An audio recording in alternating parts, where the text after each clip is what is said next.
Hi! Hello! నమస్తే అండి. నేను మీ Janaki. Welcome to Janaki stitching and spicy YouTube channel. ఈరోజు మన స్టిచింగ్ వీడియోలో ఇప్పుడు ఎంతో ట్రెండింగ్‌లో ఉన్న ఈ new model prince cut blouse ఎలా కట్ చేయాలో చూసేద్దాం రండి. కొత్తగా నేర్చుకునే వాళ్ళు కూడా చాలా సింపుల్‌గా, చాలా ఈజీగా అండ్ చాలా డీటెయిల్‌గా కూడా మీకు నేను ఈ వీడియోలో చెప్తాను. ఎక్కడ వీడియోని మాత్రం స్కిప్ చేయకుండా చూసేయండి. ముందుగా అయితే బ్లౌజ్ పీస్ అండ్ లైనింగ్ కూడా తీసుకోవాలండి.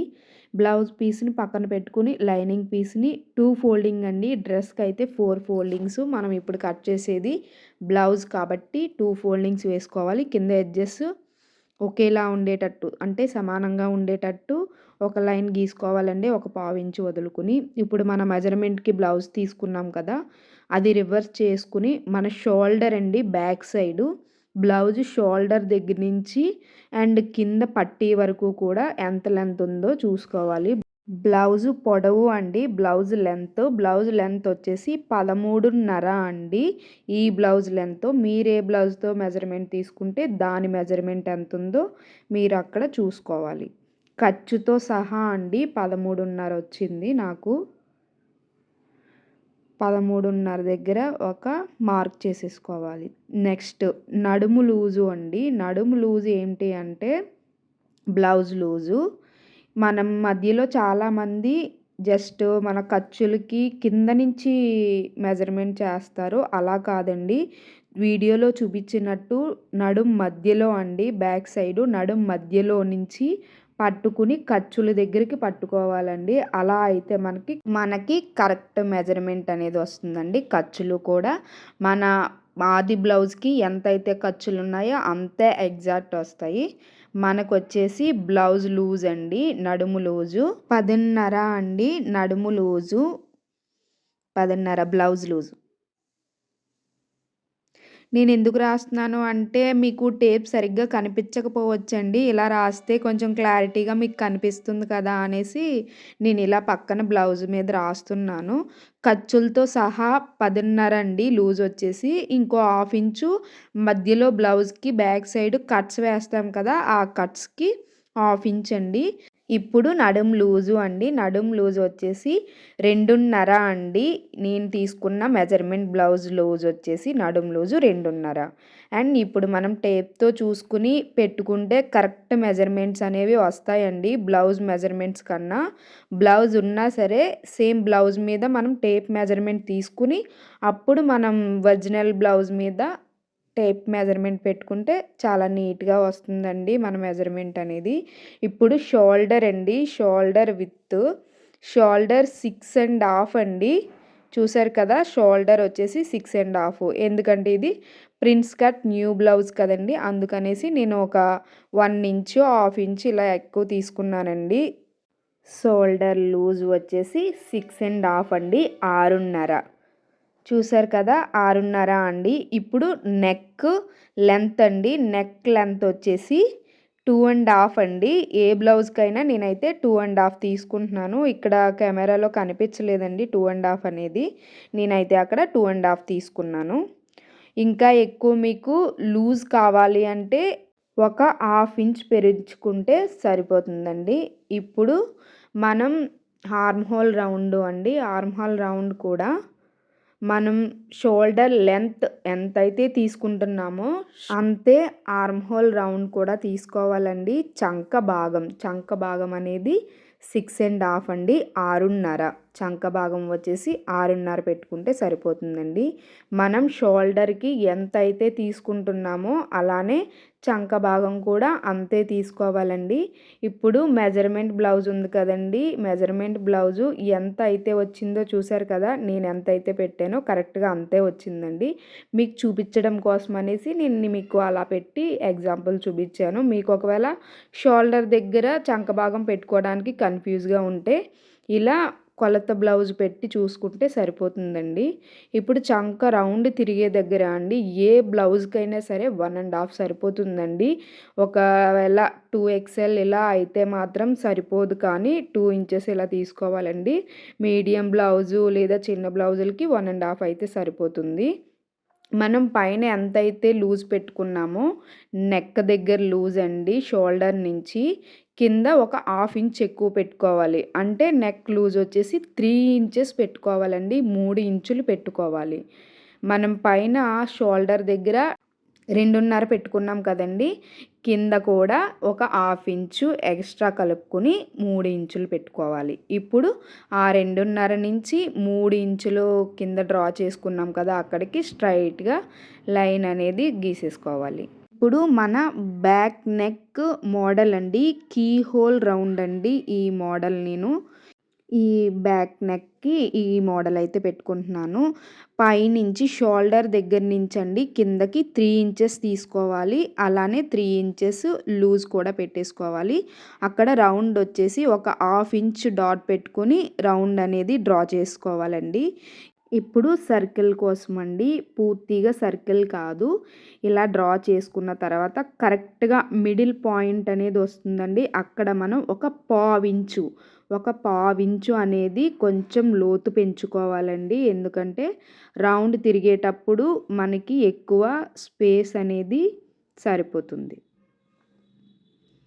ఇప్పుడు మనమైతే ఎలా అయితే డ్రా చేసుకున్నామో అలానే నీట్‌గా కట్ చేసేసుకోవాలండి. కట్ చేసుకుంటే మన బ్యాక్ నెక్ అనేది రెడీ అయిపోయినట్టే. ఇప్పుడు ఫ్రంట్ నెక్ కోసమండి ఎప్పుడూ కూడా మనం కట్ చేసుకునేది ప్రిన్స్ కట్ బ్లౌజ్ కదండీ! ఈ ప్రిన్స్ కట్ బ్లౌజ్‌కి క్రాస్ కటింగ్ కాదు, స్ట్రైట్ కటింగ్ అండి. స్ట్రైట్ కటింగ్ అనేది ఈ ప్రిన్స్ కట్ బ్లౌజ్‌కి కట్ చేసుకోవాలి. ఇప్పుడు మనం ముందుగా కట్ చేసుకున్న బ్యాక్ పార్ట్ ఉంది కదండీ! ఈ బ్యాక్ పార్ట్‌ని సమానంగా ఎడ్జెస్ అది చూసుకుంటూ, కింద ఎడ్జెస్ పైనవి కూడా చూసుకుంటూ దాని మీద పెట్టేసుకుని ఆర్మ్ హోల్ రౌండ్ అండి మన చంక భాగం దగ్గర నుంచి ఎగ్జాక్ట్‌గా ఎలా అయితే ఆ బ్లౌజ్ అనేది ఉందో అలానే మనం డ్రా చేసుకోవాలండి. ఇలా డ్రా చేసుకున్న తర్వాత నేను పెట్టుకునేది బ్యాక్ హుక్స్ అండి. అందుకనేసే నేను జాయింట్ ఉన్న వైపే డ్రా చేసుకుంటున్నాను. ఓపెన్ ఉన్న వైపు కాదు అండి. ఎందుకంటే నేను ఇప్పుడు బ్యాక్ హుక్స్ పెట్టుకుంటున్నాను కాబట్టి. ఇప్పుడు ఆర్మ్ హోల్ రౌండ్‌కండి చంక భాగానికి ఫ్రంట్ వైపు కొంచెం లోతు తీసుకోవాలి కాబట్టి ఇందాక మనం ఎలా అయితే చంక లోతు తీసుకున్నామో సేమ్ అలానే 6 ఇంచులు కిందకి పెట్టుకుని అందులో హాఫ్ ఇంచు డౌన్ చేసుకోవాలండి. మనం ఎగ్జాక్ట్ తీసుకున్న మెజర్మెంట్‌కి ఒక హాఫ్ ఇంచ్ అనేది కింద పెట్టేసుకోవాలి. ఇప్పుడు ఆ హాఫ్ ఇంచ్‌కి ఒక రౌండ్ అనేది సర్కిల్ గీసేసుకోవాలండి. ఇలా రౌండ్ చేసుకున్న తర్వాత ఇప్పుడు మనం ఫ్రంట్ నెక్ లెంత్ ఎంత ఉందో అనేసి ఫ్రంట్ నెక్ డీప్ అనేది ఎప్పుడూ కూడా అండి బ్లౌజ్ ఊక్సుల వైపే మనం మెజర్మెంట్ అనేది తీసుకోవాలి. ఊక్సుల వైపు తీసుకుంటేనే అది మనకి చాలా పర్ఫెక్ట్‌గా అనేది తెలుస్తుంది. తాళ్ళు వైపు కాదు అండి. ఫ్రంట్ నెక్ డీప్ వచ్చేసి 7 ఇంచెస్ అండి. 7 ఇంచెస్ అయితే ఫ్రంట్ నెక్ డీప్ వచ్చేసింది. చూసారు కదా వీడియోలో చూపించినట్టు. 7కి ఒక 2 పాయింట్స్ ఇలా తక్కువ వచ్చిందండి. నేనైతే 7 అయితే పెట్టేసుకుంటున్నాను. ఎందుకంటే మిగిలింది ఖర్చుల్లోకి వెళ్తుంది కాబట్టి. ఇక్కడ కూడా నేను రాస్తున్నానండి.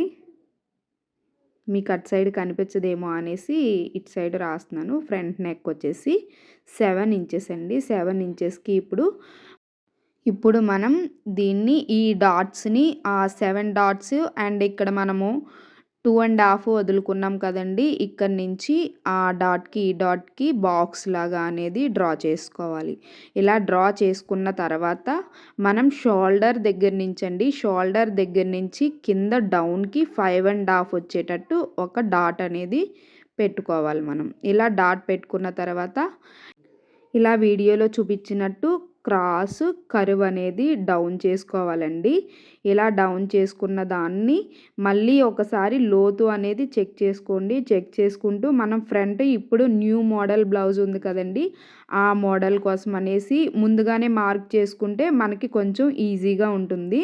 వీడియోలో చూపించినట్టు ఇలా క్రాస్ అనేది డ్రా చేసుకోండి సరిపోతుంది. ఇప్పుడు ప్రిన్స్ కట్‌కి వచ్చేసి పైన షోల్డర్ నుంచి మన చెస్ట్ రౌండ్ దగ్గరండి కరెక్ట్‌గా మన చెస్ట్ పాయింట్ దగ్గర 10.5 తీసుకుంటే సరిపోతుందండి. ఇంకా బిగ్ సైజ్ వాళ్ళకి అయితే 11 తీసుకుంటే సరిపోతుంది హైట్‌గా ఉన్న వాళ్ళకి. అండ్ చెస్ట్ లూజ్ అండి. లూజ్ వచ్చేసి 3.5 అయితే సరిపోతుంది. ఎందుకంటే మీడియం సైజ్ కాబట్టి 3.5 అయితే సరిపోతుందండి. ఇప్పుడు స్ట్రైట్ లైన్ అనేది డ్రా చేసుకోవాలి. ఇలా స్ట్రైట్ లైన్ డ్రా చేసుకున్నాక ఇటువైపు 1.5 ఇంచు, అటువైపు 1 ఇంచు తీసుకోవాలండి. చూసారు కదా, మన ఫ్రంట్ వైపు 1/2 ఇంచు అండ్ ఇటు సైడు ఇలా 1.5 తీసుకున్న తర్వాత 1.5 దగ్గర నుంచి పైకి ఒక 2 ఇంచెస్ తీసుకోవాలండి. 2 ఇంచెస్ తీసుకుని అక్కడి నుంచి కరువు అనేది మనం డ్రా చేసుకోవాలి. అలా చంక పార్ట్కి కలిసేటట్టు డ్రా చేసుకోవాలి. మనం పైన 2 ఇంచెస్ పెట్టుకున్నది దేనికి అంటే అది కరువు తిరగడానికి అండి. పర్ఫెక్ట్గా అనేది కరువు అనేది తిరుగుతుంది అలా 2 ఇంచెస్ పెట్టుకుంటే. ఇప్పుడు మనం ఎలా అయితే డ్రా చేసుకున్నామో అలానే ప్రిన్స్ కట్ అనేది కట్ చేసేసుకోవాలి. కొత్తగా నేర్చుకునే వాళ్ళకైతే ఎక్కువ కట్ చేస్తే ఏ పీస్ ఎక్కడ అతకాలి అనేది తెలీదు కదండీ. అలా అయితే మొత్తం అంతా కట్ చేసుకోకుండా నేను వీడియోలో చూపించినట్టు కట్ చేసుకుంటే సరిపోతుంది. ఇప్పుడు హ్యాండ్స్కి 4 ఫోల్డింగ్స్ అండి. 4 మడతలు తీసుకోవాలి. 4 మడతలు తీసుకొని మన చేతు పొడవు అనేది ఎంత ఉందో అంత పొడవు మనం తీసుకోవాలి. ఏ బ్లౌజ్ అయినా ఏ డ్రెస్ అయినా స్టిచ్చింగ్ చేసేటప్పుడు ఎడ్జెస్ అనేది సమానంగా ఉండేటట్టు చూసుకోవాలి. మనకి బ్లౌజ్ వచ్చేసి 11 వచ్చిందండి ఖర్చులతో సహా. అండ్ లూజ్ అండి, లూజ్ వచ్చేసి 4 ఇంచెస్, 4 ఇంచులు లూజు వచ్చిందండి. ఆ 4 ఇంచులు లూజ్ దగ్గర నుంచి మనకి 11 వచ్చింది కదండి, 11 బ్లౌజ్ పొడవు, హ్యాండ్స్ పొడవు. ఆ 11లో 2 ఇంచులు తగ్గించుకోవాలి. తగ్గించుకుంటే అక్కడ మనకి హ్యాండ్స్ కరువు అనేది వచ్చేస్తుంది. అండ్ ఇంకో 2 ఇంచెస్ ఖర్చు కోసం ఇక్కడ హ్యాండ్స్ లూజ్ దగ్గర మనం యాడ్ చేసుకోవాలి. అలానే స్ట్రైట్గా కాకుండా క్రాస్ లైన్ అండి. ఎందుకంటే స్ట్రైట్గా అంటే మనకి చేతులు అతికేటప్పుడు సరిపోదు బ్లౌజ్ పీస్ అనేది. ఇలా నీట్గా కట్ చేసేసుకోవాలి అంతే. ఇప్పుడు మనం బ్లౌజ్కి కింద పట్టీ అండి, లైనింగ్ అయితే వేసుకుంటాం నేను. ఆ కింద పట్టీకి 3 ఇంచులు వెడల్పు ఉండేటట్టు తీసుకుంటున్నాను. 3 ఇంచులు వెడల్పు అండి. అండ్ నెక్స్ట్ మన బ్లౌజ్ పీస్ అండి. ఇప్పటి వరకు మనం ఎలా అయితే లైనింగ్ పీస్ అనేది కట్ చేసుకున్నామో అది ప్రతి ఒక్కటి కూడా పైన నీట్గా వచ్చేటట్టు ఎక్కడ ఫోల్డింగ్లు అనేది లేకుండా చూసుకోండి మెయిన్ పీస్ అనేది. అలానే మనం కట్ చేసేటప్పుడు ఒక పావించు అంటే లైనింగ్ కన్నా మన ఒరిజినల్ బ్లౌజ్ పీసు ఒక పావించ్ అనేది వదిలేసుకోవాలి. కట్ చేసేటప్పుడు కూడా చూసుకోవాలండి. ఎందుకు అంటే బ్లౌజ్ పీసులు చాలా చిన్నవిగా ఉంటాయి చాలా చీరలకి. అలాంటిటప్పుడు ఏంటి అంటే మనకి బ్లౌజ్ పీస్ అనేది సరిపోదు. అది చూసుకుంటూ మనం అడ్జస్ట్ చేసుకుంటూ బ్లౌజ్ అనేది కట్ చేసుకోవాలి. అండ్ ఈ చిన్న పీసులు ఉన్నాయి కదండి, ఈ పీసులు దేనికి అంటే మనం ఫ్రంట్ నెక్కి మోడల్ పెట్టడానికి యూస్ చేయడానికి అండి. ఇప్పుడు బ్యాక్ నెక్ అండి. బ్యాక్ నెక్ నేను ఊక్సులు కదండి వేసుకుంటాను, అందుకనేసి నేను ఓపెన్ సైడే కట్ చేసుకుంటున్నాను. చూసారు కదండి, చాలా తక్కువ క్లాత్లోనే నేను అడ్జస్ట్ చేసుకుంటూ కట్ చేసుకున్నాను. ఒక్కోసారి ఏమవుతుంది అంటే మనకి ఒక బ్లౌజ్ పీస్ అనేది తక్కువ ఇస్తారు, ఎక్కువ ఇస్తారు. అలాంటిటప్పుడు మనం అడ్జస్ట్ చేసుకుంటూ కుట్టేసుకోవాలి. అంతేనండి, కటింగ్ వీడియో కంప్లీట్.